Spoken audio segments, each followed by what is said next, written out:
Now students देखिए, अब हमने आइडल गैसेस के बारे में बात करी हुई है, आइडल गैसेस के हमने क्वेश्चंस किए, काइनेटिक गैस थ्योरी देखी आइडल गैसेस के लिए। अब हम बात करते हैं बच्चों रियल गैसेस के बारे में, ठीक। तो रियल गैसेस से पहले आइडल गैस समझ लीजिए। आइडल गैस क्या है स्टूडेंट्स? आइडल गैस ऐसी गैसेस हैं जो चार्ल्स लॉ और बॉयल्स लॉ को फॉलो करती हैं, ठीक है ना। तो रियल गैसेस क्या होंगी? जो चार्ल्स लॉ और बॉयल्स लॉ को फॉलो नहीं करती हैं, ठीक है स्टूडेंट्स। तो नोट करिए पहले थोड़ा सा। इस क्लास में हम क्या करेंगे बच्चों? रियल गैसेस कंप्रेसिबिलिटी फैक्टर के बारे में समझेंगे। किसके बारे में समझेंगे इस क्लास में? कंप्रेसिबिलिटी फैक्टर के बारे में समझेंगे, ठीक है ना। कंप्रेसिबिलिटी फैक्टर के बारे में समझेंगे, ठीक है students. Okay, now compressibility factor को जेड से दिखाते हैं। तो इससे पहले बच्चों हम क्या करते हैं? हम डेफिनेशन नोट कर लेते हैं। So what is ideal gas? What is ideal gas? So those gas which follow, those gas या those gases which follow, अब मैं देखो शॉर्ट में लिख रहा हूँ, समझ जाना। BL का मतलब बॉयल्स लॉ एंड CL का मतलब Charles law. Boyle's law and Charles law को फॉलो करने वाली गैसेस आपकी आइडियल गैसेस हैं। और रियल गैसेस, ठीक है स्टूडेंट्स, रियल गैसेस कौन सी गैसेस हैं? Those gases which do not follow, those gases which do not follow, yeah, the gas which does not follow Boyle's law and Charles law. Those gases which do not follow, which do not follow Boyle's law and Charles law. ठीक है students. अब देखिए next topic, heading लगाइए compressibility factor.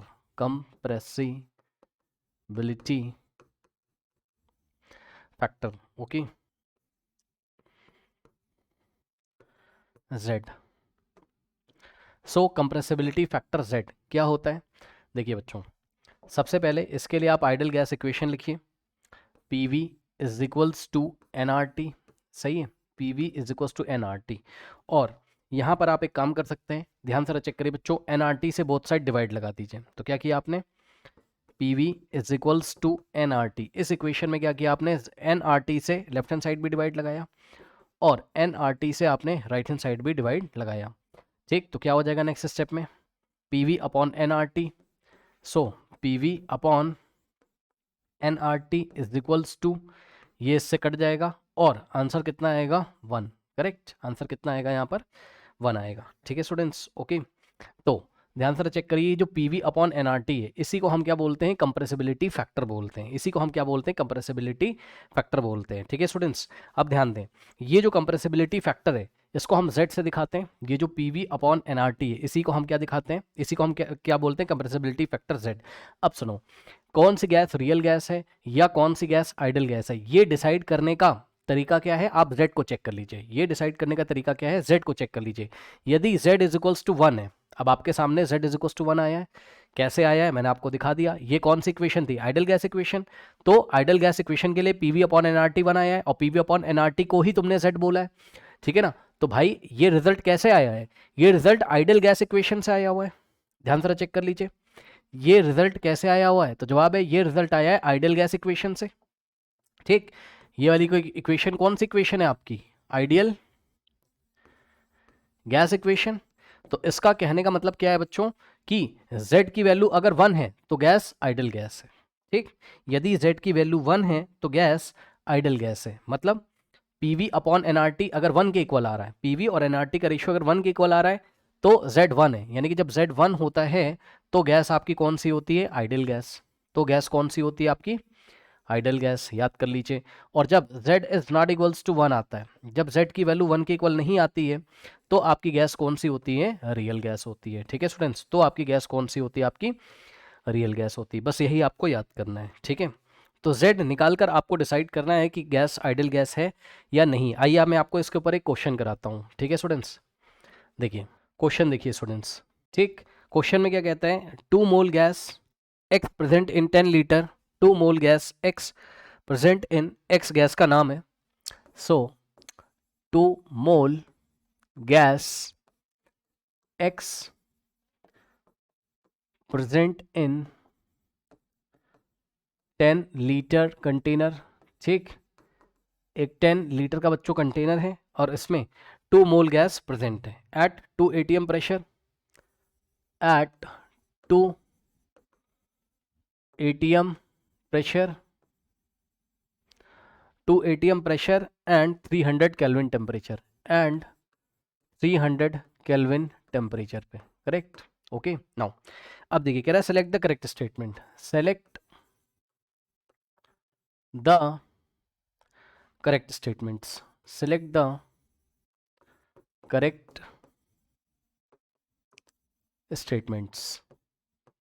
Now option A is gas X ideal gas है, gas X क्या है, ideal gas है। Option B is gas X real gas है, गैस X कैसी गैस है, रियल गैस है।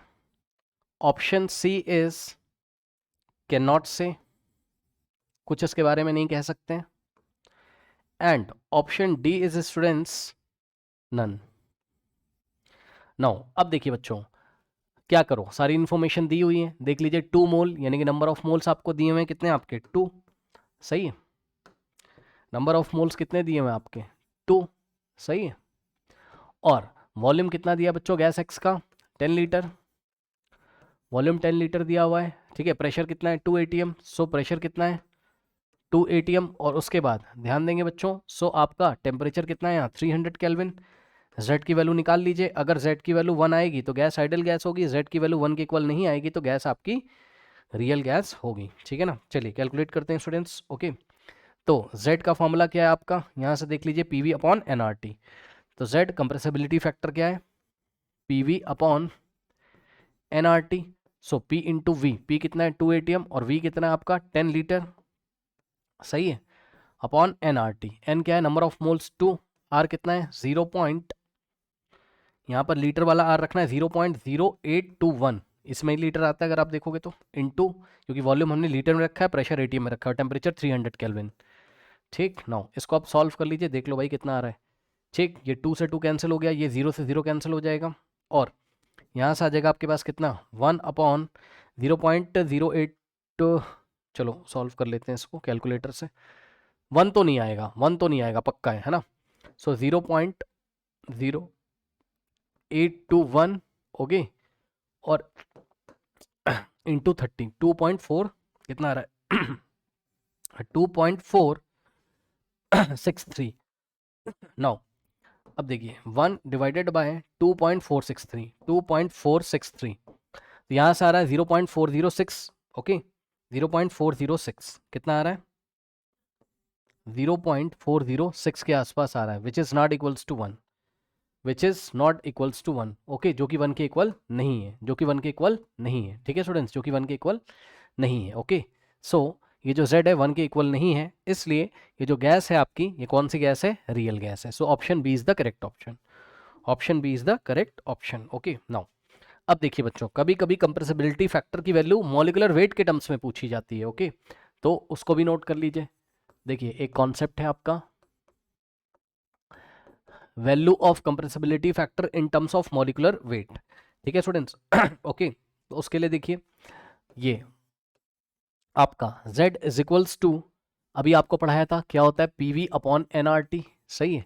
तो यहाँ पर आप क्या कर सकते हैं, फॉर्मूला बनाएंगे PV अपॉन, अब ध्यान दे बच्चों N क्या होता है आपका, N क्या होता है वेट अपॉन, भाई नंबर ऑफ मोल्स क्या होते हैं आपके, वेट अपॉन मॉलिक्यूलर वेट, तो weight upon molecular weight into R into T. अब ध्यान दें स्टूडेंट्स, ये मॉलिक्यूलर वेट ऊपर चला जाएगा तो क्या आ जाएगा यहाँ से, pressure into volume into molecular weight of the gas, okay, divided by क्या हो जाएगा weight into R into T, बस यही है, ठीक।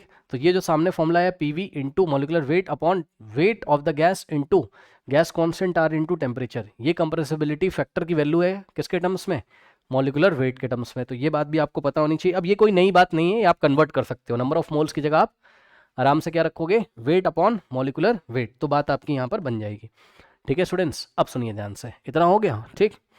अब देखिए, अब यहाँ पर बच्चों 2-3 बातें आपको याद रखनी है। देखिए अगर Z इज इक्वल्स टू 1 है, अगर Z इज इक्वल्स टू 1 है तो गैस आपकी आइडल गैस होती थी, गैस आपकी आइडल गैस होती थी। और ध्यान से सुनिए, अब आपको काइनेटिक थ्योरी ऑफ गैसेस में पढ़ाया गया है कि आइडियल गैस के लिए फोर्स ऑफ अट्रैक्शन या फोर्स ऑफ रिपल्शन कितना होता था? 0। याद है भाई? कॉपी उठा के देखिए, मैंने आपको लिखवाया हुआ है। काइनेटिक थ्योरी ऑफ गैसेस में आइडियल गैस के लिए क्या माना गया है कि गैस के मॉलिक्यूल्स में के बीच में किसी भी तरीके का कोई फोर्स नहीं लगता है, यानी कि फोर्स ऑफ अट्रैक्शन भी 0 है और फोर्स ऑफ रिपल्शन भी 0 है। तो इस बात को यहाँ नोट कर लीजिए, ठीक है। यहाँ क्या माना गया था? फोर्स, अब चाहे फोर्स अट्रैक्शन वाला हो चाहे रिपल्शन वाला हो, तो फोर्सेस या force between the molecules is equals to 0। Force between the molecules is equals to 0, ठीक है। और ध्यान से सुनिए, अगर z is not equals to 1 है, z की वैल्यू 1 नहीं है, तो गैस कौन सी आपकी? रियल गैस है। गैस कौन सी आपकी? रियल गैस है। और जब रियल गैस होती है तो मॉलिक्यूल्स के बीच में फोर्स ऑफ अट्रैक्शन कुछ ना कुछ या फोर्स ऑफ रिपल्शन कुछ ना कुछ लगता होगा, यानी कि फोर्स की वैल्यू 0 नहीं होती। तो यहाँ पर क्या होता है? Force is not equals to 0। Real gases में कुछ ना कुछ फोर्स, चाहे फोर्स ऑफ अट्रैक्शन और चाहे फोर्स ऑफ रिपल्शन, मॉलिक्यूल्स के बीच में लग रहा होगा, ठीक। अब सुनो, यदि फोर्स ऑफ अट्रैक्शन लग रहा होगा, सुन लीजिए ध्यान से, यदि मॉलिक्यूल्स के बीच में बच्चों फोर्स ऑफ अट्रैक्शन लग रहा है तो वॉल्यूम कम हो जाएगा। भाई खुद सोचिए आप, थोड़ा एक डायग्राम बना दूं आपको, एक डायग्राम में आपको दिखाऊं। देखिए इस डायग्राम को बच्चों ध्यान से जरा देखिए, ठीक है, और समझने की कोशिश करिए। देखिए मान लीजिए बच्चों, देखिए ये मॉलिक्यूल्स हैं इस तरीके से, ठीक। ये गैस के क्या हैं? मॉलिक्यूल्स हैं। ये गैस के मॉलिक्यूल्स हैं, करेक्ट।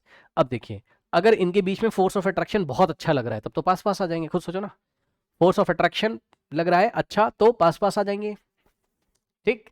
यानी कि वॉल्यूम कम हो जाएगा, वॉल्यूम जो है कम हो जाएगा, ठीक है ना। तो ये देखिए, इसको कॉपी कर लेते हैं। अगर मॉलिक्यूल्स के बीच में बच्चों फोर्स ऑफ अट्रैक्शन लग रहा है, अगर मॉलिक्यूल्स के बीच में फोर्स ऑफ अट्रैक्शन लग रहा है तो भाई मॉलिक्यूल्स पास पास आ जाएंगे और वॉल्यूम हो जाएगा कम। खुद सोचो, थोड़ा सा ऐसे अंदाजा लगवा रहा हूं आपको, ये ऐसा, ठीक। तो वॉल्यूम यहां कम हो गया। तो बस यही चीज आपको याद रखनी है। अब इस फॉर्मूले में देखिए, z किस पे डिपेंड कर रहा है? वॉल्यूम पे। बस आपको वॉल्यूम से पढ़ाई करनी है। तो z अगर, अभी मैंने आपको बताया ना कि z अगर 1 होगा तो आइडियल गैस है, ठीक। और z की वैल्यू अगर 1 के इक्वल नहीं है तो z या तो 1 से ग्रेटर होगा या तो 1 से लेस होगा। तो सुनो ध्यान से, अगर z ग्रेटर देन 1 है, अगर z ग्रेटर देन 1 है, भाई खुद सोचो ना, रियल गैस के लिए क्या होगा? या तो z 1 से बड़ा होगा और या तो z 1 से लेस होगा। तो सबसे पहले z 1 से बड़ा होगा उसकी बात करते हैं। तो सुनो, 1 से बड़ा का मतलब z की वैल्यू अच्छी खासी आ रही है, यानी कि वॉल्यूम ज्यादा है। यानी कि एक मिनट, z की वैल्यू 1 से लेस है, पहले ये कर लो आप, यानी कि वॉल्यूम की वैल्यू कम हो गई होगी। भाई फॉर्मूला देखो ना, z is equals to pressure into volume upon nRT, सही है ना। अब देखिए जरा ध्यान से यहाँ पर, ठीक। तो अगर अगर अगर वॉल्यूम कम है, ठीक, तो z क्या है? कम है। अगर वॉल्यूम कम है तो z कम है। तो वही चीज है, अगर z is not equals to 1 तो z इज लेस देन 1, या तो z लेस देन 1 होगा तो z ग्रेटर देन 1 होगा। तो z अगर लेस देन 1 है तो इसका मतलब वॉल्यूम कम है। आपको वॉल्यूम से पढ़ाई करनी है। भाई खुद सोचो ना यार, z की वैल्यू लेस आ रही है तो v कम होने से z कम होगा, ऐसे सोचो। तो वही मैं कह रहा हूं कि अगर फोर्स ऑफ अट्रैक्शन होगा तो वॉल्यूम कम हो जाएगा गैस का, वॉल्यूम कम हो जाएगा गैस का। और ये जो वॉल्यूम होता है कम, ये Vm क्या है? गैस का मोलर वॉल्यूम, ये 22.4 लीटर से कम आएगा, लेस आएगा। तो जब मॉलिक्यूल्स के बीच में फोर्स ऑफ अट्रैक्शन लग रहा होता है तो z की वैल्यू लेस देन 1 होती है, और उस टाइम जो मोलर वॉल्यूम होता है, मोलर वॉल्यूम का मतलब बच्चों क्या होता है? मोलर वॉल्यूम का मतलब क्या होता है? 1 मोल का वॉल्यूम, गैस के 1 मोल का वॉल्यूम जो होता है वो मोलर वॉल्यूम होता है। और मोल कॉन्सेप्ट में आपको पढ़ाया गया था, मोलर वॉल्यूम कितना होता है? 1 मोल का वॉल्यूम 22.4 लीटर होता है। वो तो आइडियल गैस के लिए होता है, वो तो आइडियल गैस के लिए होता है। ये हम किसके लिए बना रहे हैं? रियल गैस के लिए, ठीक। मोलर वॉल्यूम क्या होता है? कहां पर लिखूं? नेक्स्ट पेज पे लिख दूं ऐसे ही आपको समझाने के लिए। Vm का मतलब क्या होता है? Molar volume. Vm का मतलब मोलर वॉल्यूम होता है, ठीक। मोलर वॉल्यूम मतलब वॉल्यूम ऑफ 1 मोल गैस, ठीक। और वॉल्यूम ऑफ 1 मोल गैस का मतलब है,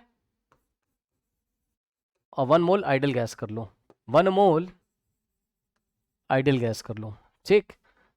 और वॉल्यूम कितना होता है 1 मोल आइडल गैस का? 22.4 लीटर्स, 22.4 लीटर्स, 22.4 लीटर्स, ठीक। तो ये तो मोलर वॉल्यूम होता था आइडल गैस का।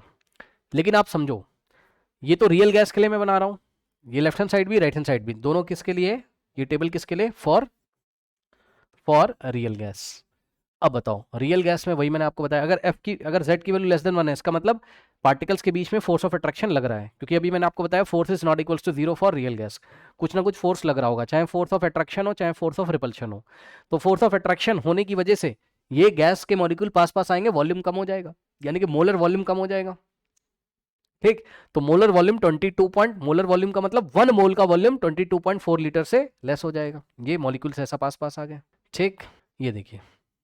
ठीक, अब इसी का रिवर्स केस सोचिए, अगर फोर्स ऑफ अट्रैक्शन होगा गैस के मॉलिक्यूल्स के बीच में, अगर क्या होगा, फोर्स ऑफ अट्रैक्शन कर चुके हैं, फोर्स ऑफ रिपल्शन, अगर गैस के बीच में रिपल्शन हो रहा होगा मॉलिक्यूल्स के बीच में, तो क्या होगा बताओ, क्या होगा।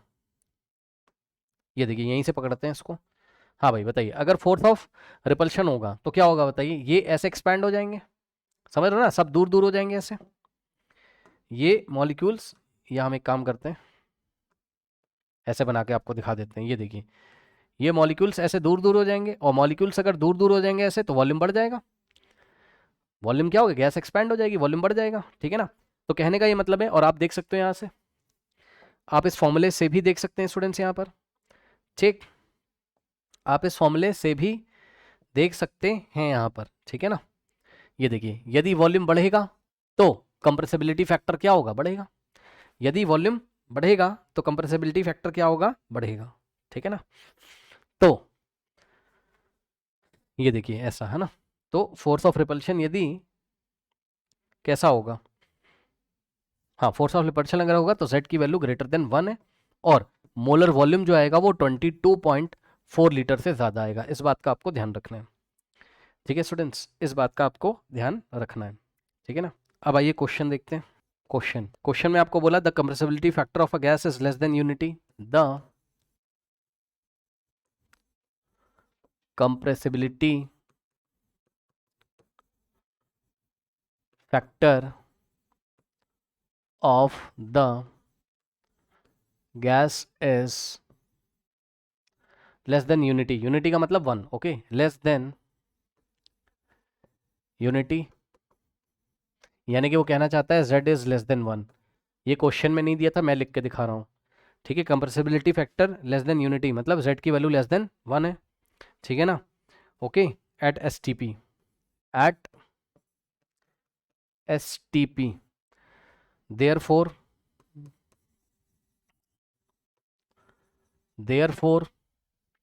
Okay, option A is Vm is greater than 22.4 liter.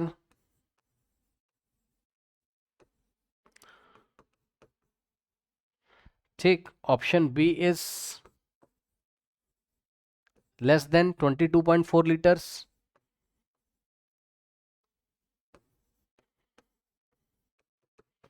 Vm का मतलब molar volume, okay. Option C is Vm is equals to 22.4 liter, and option D is Vm is equals to 44.8 liters। ठीक, 44.8 लीटर्स, ठीक है ना। Now अब ध्यान से check करिए बच्चों, यहाँ पर देखिए क्या कह रहा है, compressibility factor of the gas is less than unity. ठीक, मतलब अभी आपने पढ़ा था z का वैल्यू क्या होता है आपका पीवी अपॉन एनआरटी। ठीक, अब ये क्या है, लेस देन 1 है, यानी कि वॉल्यूम क्या है, लेस है, किससे, मोलर वॉल्यूम से, तो बस वॉल्यूम मोलर वॉल्यूम से कम है, यानी कि 22.4 लीटर से लेस है, अभी तो पढ़ाया था। ठीक, तो option B is the correct option, option B is the correct option, option B is the correct option.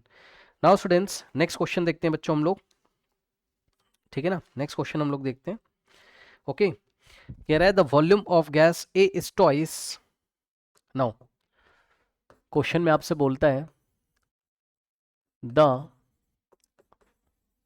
Volume of gas A is twice then that of the gas B, then that of the gas B, of the gas B, okay, कह रहे the compressibility factor of gas A is the compressibility factor of gas A is thrice, gas A is thrice, then that of is thrice, then that of gas B at same temperature, at same temperature. The pressure of the gases for equal number of moles, the pressure of the gases for equal number of moles are for equal number of moles are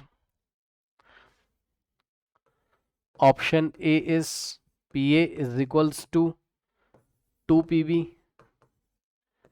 option B is 2 Pa is equals to 3 Pb, option C is Pa is equals to 3 Pb, अभी exam में आया हुआ question है, and option D is 3 Pa is equals to 2 Pb, ठीक 2 Pb। Now students ध्यान दें, अब अभी देखिए, अभी आपने कंप्रेसिबिलिटी फैक्टर का फॉर्मूला पढ़ा है, Z is equals to P V upon N R T. अब क्वेश्चन में क्या दिया हुआ है, पढ़िए जरा ध्यान से। कह रहा है the yes the compressibility factor of gas A is, so compressibility factor of gas A is thrice, मतलब 3 times of the compressibility factor of gas B, ठीक। और क्या रिलेशन दिया है, the volume of gas is twice that of the volume of gas B, the volume of gas A is equals to twice of the volume of gas B, ठीक। बस, और इस equation में सारी वैल्यू लगा दीजिए, आंसर आ जाएगा। एट द सेम टेम्परेचर, मतलब temperature of gas A is equals to temperature of gas B को टी मान लीजिए, ठीक। उठा के रख दीजिए left hand side, compressibility factor of gas A के लिए ये वाला formula, pressure of gas A, ठीक, into volume of gas A divided by NRT, यानी कि number of moles of gas A into number of moles of, अच्छा एक चीज और देके रखा है, for equal number of moles, यानी कि number of moles of gas A is equals to number of moles of gas B, सही है। Number of moles of gas A is equals to number of moles of gas B, सही है। तो इसको आप n के equal मान लीजिए, ठीक। तो ध्यान दें स्टूडेंट्स, अभी दिखाने के लिए मैं आपको दिखा रहा हूँ कि यहाँ number of moles of gas A, फिर गैस कांस्टेंट तो दोनों के लिए सेम, और यहाँ temperature of gas A is equals to 3 ऐसे ही रहेगा, और जेड बी की वैल्यू कितनी रखोगे, pressure of gas B, okay, और into volume of gas B और divided by number of moles of gas B into R, okay, into temperature of gas B, ठीक। Now अब देख लो यहाँ से बच्चों, एन ए एन बी आपस में इक्वल है तो ये कट जाएंगे, टेम्परेचर ए टेम्परेचर बी आपस में इक्वल है, कट जाएंगे, ठीक। और यहाँ से यस, अब नेक्स्ट स्टेप में क्या करोगे, ध्यान से चेक करो, pressure of gas A into volume of gas A की जगह आप क्या रखोगे, कहाँ गया, 2 times volume of gas B, 2 times of volume of gas B is equals to, अच्छा आर से आर भी कट जाएगा, गैस कॉन्स्टेंट है, so 3 into pressure of gas B, है ना, और into volume of gas B, सही है। नाउ अब ध्यान दें स्टूडेंट्स, यहाँ पे देखिए, वॉल्यूम ऑफ गैस बी से volume of gas B cut जाएगा, ओके, और यहाँ से 2 into P A, so 2 into P A is equals to कितना आ जाएगा, 3 इंटू पी बी, ठीक, 3 into P B, 2 into P A is equals to 3 into P B. कोई option है, yes, option B is the correct option, option B is the correct option, okay. Now next, बस ऐसे कुछ फालतू सा सवाल है, ये भी आप देख लीजिए। क्वेश्चन देखिए बच्चों, क्वेश्चन में आपसे क्या कहता है, कह रहा है गैस ए, देखिए गैस ए के लिए बच्चों compressibility factor Z A is equal to 1 दिया हुआ है, और गैस बी के लिए compressibility factor Z B is equals to 1.5 दिया हुआ है, ठीक। Select the correct statement, select the correct statement, ठीक, select the correct statements. Now gas A is ideal, gas A is ideal. Option B, gas B is ideal, gas B is ideal. Option C is gas A and B, gas A and B both real and gas A and B both ideal, gas A and B both ideal. ठीक, now अब ध्यान दें students, देखिए बहुत आसान question पूछा गया है। गैस ए के लिए कंप्रेसिबिलिटी फैक्टर 1 है, तो जिसके लिए कंप्रेसिबिलिटी फैक्टर 1 होगा वही तो आइडियल होगी, अभी तो पढ़ाया था। Z अगर 1 है तो ही तो आइडियल गैस होगी, ठीक। Z अगर 1 है तो ही तो आइडियल गैस होगी। Z is not equals to 1 है, मतलब 1 से ज़्यादा है या 1 से कम है तो आइडियल गैस नहीं होगी, ठीक है ना। तो कौन सा ऑप्शन सही है यहाँ पर? Yes, option A is the correct option. Gas A के लिए compressibility factor Z is equals to 1 दिया हुआ है, तो बस गैस ए आइडियल गैस है। अगला सवाल देखिए, नेक्स्ट क्वेश्चन देखिए, ये भी एक फालतू सा सवाल है, अभी अभी आपने पढ़ा है, आप आराम से दे सकते हैं इसका जवाब। क्वेश्चन देखिए, क्वेश्चन में बच्चों select the correct option for real gas, इस बार रियल गैस के लिए पूछ रहा है। Select the correct option for real gas, for real gas, ठीक है ना। तो रियल गैस के लिए बच्चों आपसे सवाल पूछ रहा है। So option A is molar volume is greater than 22.4 litre and comma Z is equals to 1, ठीक। उसके बाद ऑप्शन बी में molar volume is less than 22.4 और comma compressibility factor 1.5,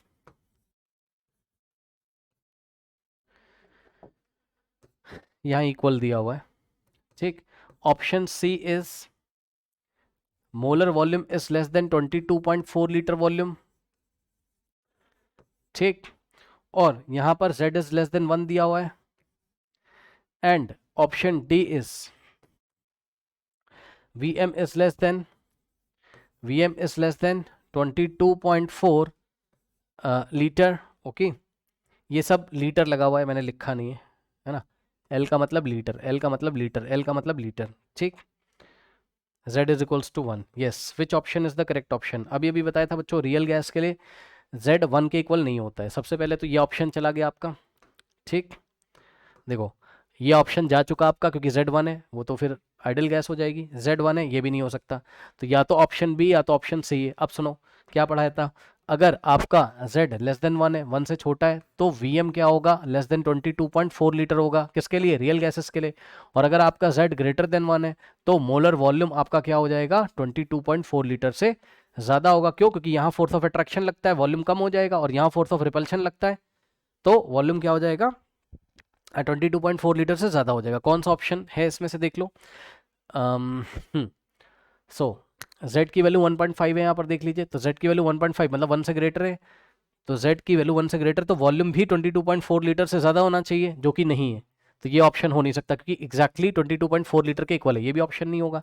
so option C is the correct option. Check कर लो, Z की value less than 1 है, less than 1 के लिए VM is less than 22.4, VM is less than 22.4 litres, ठीक है students, okay. तो ये हो गया आपका क्या? कंप्रेसिबिलिटी फैक्टर्स के ऊपर बच्चों सवाल हो गए। नेक्स्ट क्लास में बच्चों हम देखेंगे क्या? वॉन डर वाल्स गैस इक्वेशन, वॉन डर वाल गैस इक्वेशन के बारे में हम चर्चा करेंगे, ठीक है।